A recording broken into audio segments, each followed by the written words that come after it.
بسم الله الرحمن الرحيم.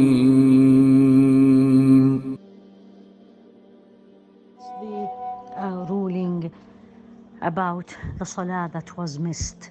There is reasons why we miss Salah, which is valid reasons. Either we slept, or we were in a state where not in the state of sound mind. For example, a Muslim person is under anesthesia. So these conditions are actually legitimate reasons to miss Salah, and the teaching of Rasul ﷺ is to do it immediately. When we wake up or when the anesthesia is done, then immediately you do it.